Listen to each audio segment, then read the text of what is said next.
The Central Bank of Kenya Governor Patrick Njoroge plans to push for the repeal or at least a review of the Banking Amendment Act of 2016 and return to market-based determination of interest rates. However, lawmaker Jude Njomo, the originator of the said act, says the law was enacted to check banks from exploiting and overcharging customers and that parliamentarians will reject any attempts by the Central Bank of Kenya to repeal the law. Patrick Amimo sought his views, and let's take a listen. It appears we're back to the debate of the interest rates capping, and just joining me is the Kiambu Constituency Member of Parliament, Jude Njomo, who came up with this bill that put caps on the interest rates. Just Mheshimiwa, just tell us what informed your decision to have the interest rates capped. Thank you very much, Patrick. The bill was necessitated by the suffering of wananchi in acquiring loans from banks. Most people who are in business and who require money to borrow money from the bank mostly could not get the money because it was too expensive. Even when it was available, it was too expensive. They could not afford the interest, which were ranging between 18% to even 30%. And many people were crying, many people were complaining that the interest rates were too high to make any business sense. Because essentially, when you have a business that makes 30% or 25% profit, then you say you're in good business. But then the bank takes from you 25% or 26%, then you're left without any money or any profit. So that is what the thinking behind the capping of interest rates. And the second thing is, for a long time, the banks had put up a defense that they are going to put up mechanism where they are going to self-regulate and make sure that interest rates do not really skyrocket. And we waited for a long time, over 20 years. They kept singing that, oh, we are going to self-regulate, we are going to make loans cheaper, but we didn't see that. So we thought that the only way that we could put sanity in this business was by capping interest rates. The law was enacted in September last year, and hardly a year down the line, we've seen now the Central Bank of Kenya is now warming up to this idea of trying to repeal these the law and ensure that we do away with those caps on interest rates. And the CBK claims that these particular caps have affected the economy negatively. What's your response? This is not a change of heart by Central Bank. They have always been singing the same song with the bankers.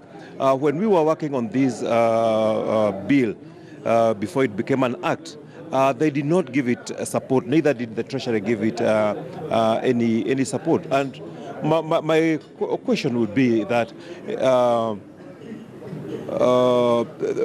they are talking about the economy being affected by the credit squeeze that is there now. Now, this credit squeeze is not a natural phenomenon. It is caused by the cartel-like formation of banks that have ganged together and agreed that they are not going to give out loans, especially to those people who would like unsecured loans. If they were to go with the market forces, then there would be enough loans in the country. The other thing is, the government is a heavy borrower from the local banks. So the banks are finding it much easier to lend to the government and not to lend to mwananchi. Dr. Njoroge, being a good Christian, he believes very much in people. And I would advise him not to believe in banks. I know he was out of country for quite some time. We were around. We waited for so long for the banks to do what they are promising him now that they are going to do. That they are going to do self-regulation, they are going to make sure that interest rates are always low. Yes, just looking at that, because he says this time around they'll ensure that the banks are disciplined and they don't overcharge those who want to take loans from them. Do you think this is practical? These are the same banks that were there then. These are the same banks that were oppressing our people. Have they changed their heart? I don't think so. It's only that their profits now are a bit reduced, and they're not making losses. It's only that their profits have been reduced. They have come to level which is now a level where other companies, I mean the same level with other companies, the same level of profitability. And they should learn to be comfortable now at that level. They have been used to super profits. They may not be making the super profits now, but they are not going at a loss. They are not going at a loss. So I would tell Dr. Njoroge that please do not trust these banks. They are going to give you very beautiful papers. They are going to give you very promising proposals, but they will not keep their word because they did not keep their word before. Looking at it, they've said they've done their study, and the study has shown that, okay, the capping has caused negative impact on the economy, and they're proposing that once we're done with the elections, probably next year, they'll be introducing their proposals to Parliament to have these particular act repealed so that we go back to the former regime. What is your take when these particular proposals come before Parliament? My take is this, that before we did the caps, loans were available, but they were not affordable, and only a few number of people could get those loans, those who could afford. After the capping, loans are not available, but they are affordable, and only a few number of people are getting this access to this loan. It's like we have remained the same, but I can see there is some light at the end of the tunnel.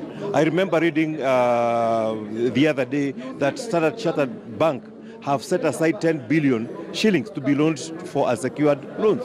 So banks are starting to be innovative. Banks are starting to look at how can we solve this problem. Banks are starting to come out of these cartels that they have formed. And I think the move by Central Bank, the move by Governor Njoroge, is very, very untimely. Just when the solution is coming, that's when he wants us to change the rules. You are the architect of this particular bill after efforts by former Joe Donde flopped. Do you think this 12th Parliament will support these particular proposals by banks and we go back to the old regime? Most of the members of Parliament who are here now get their instructions from their electorate. They get their views from electorate. And from what I've gathered, members feel that this was one of the moves that Parliament did that really affected common mwananchi. So when we go back and now turn round and do the opposite, it will be felt like that the 12th Parliament is not sensitive to the needs of mwananchi. These people would like to be voted again. So they would like to do what mwananchi feels is the right thing to do. And this bill did what mwananchi wanted to be done. So thank you so much, Mheshimiwa Jude Jomo, just trying to share with us a few insights on the idea to cap the interest rates. But now it appears once these particular proposals, maybe when they appear before Parliament, when they come before Parliament later in the year or next year, maybe they will face a lot of resistance from lawmakers.